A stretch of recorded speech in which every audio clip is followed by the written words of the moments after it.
చేసినటువంటి reels service కి end card వేస్తాయని ఆమె ఊహించలేదు. 6 నెలల నరకం, విద్యాశాఖ నిర్లక్ష్యం కట్ చేస్తే కన్నీళ్లతో ఉపాధ్యాయ వృత్తికి పర్మనెంట్ వీడ్కోలు. ఈ మెంటల్ స్ట్రెస్ నా వల్ల కాదు అంటూ ఆమె పెట్టిన కన్నీటి కేక ఇప్పుడు వైరల్ అవుతోంది. ఇంతకీ ఆ టీచర్ ఎవరు, అసలు ఆ స్టోరీ ఏంటో ఒకసారి చూసేద్దాం. ఖమ్మం జిల్లాకు చెందిన ప్రభుత్వ టీచర్ భూక్యా గౌతమి వ్యవహారం ఇప్పుడు తెలంగాణ వ్యాప్తంగా తీవ్ర చర్చనీయాంశంగా మారింది.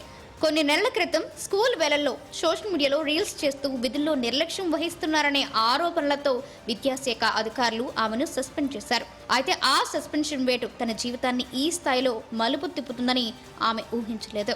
సస్పెన్షన్ ఎత్తివేసి మళ్లీ విధుల్లోకి తీసుకోవాలని గౌతమి 6 నెలలుగా అధికారుల చుట్టూ కాళ్ళు నరికేలా తిరిగారు.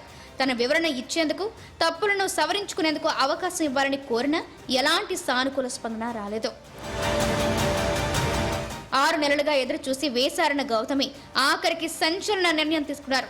తాను పర్మనెంట్ గా ఉద్యోగం నుంచి తప్పుకుంటున్నట్లు సోషల్ మీడియాలో ఒక వీడియో సందేశాన్ని విడుదల చేశారు. పిల్లల భవిష్యత్తును తలుచుకుంటే బాధగా ఉంది, కానీ విద్యాశాఖ ప్రవర్తన వల్ల నేను అనుభవిస్తున్న మానసిక ఒత్తిడిని తట్టుకోలేకపోతున్నాను.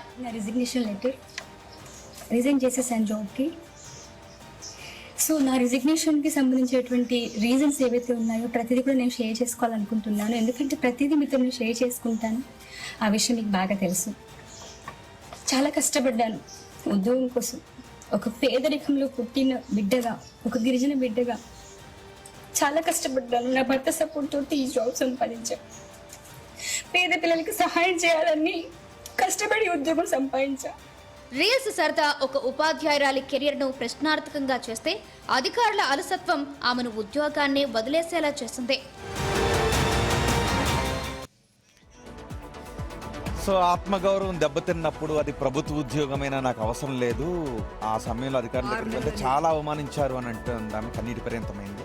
రీల్స్ సంబంధించి వారు యాక్షన్ తీసుకున్నారు అంటున్నారు, కానీ అందరికి ఇంతకన్నా పెద్ద తప్పిదాలు చేసిన వారికి వెంటనే ఉద్యోగంలో తీసుకున్నారు. నేను చేసిన తప్పేంటని కనీసం ఎందుకు ఏంటని చెప్పి నేను వివరం చెప్పడానికి వెళ్ళినా సరే నాకు ఆ పర్మిషన్ కూడా ఇవ్వడం లేదు. నేను చేసిన తప్పేంటని చెప్పి కన్నీటితో బాధపడుతూ వాళ్ళ వీడియోని కూడా రిలీజ్ చేశారు.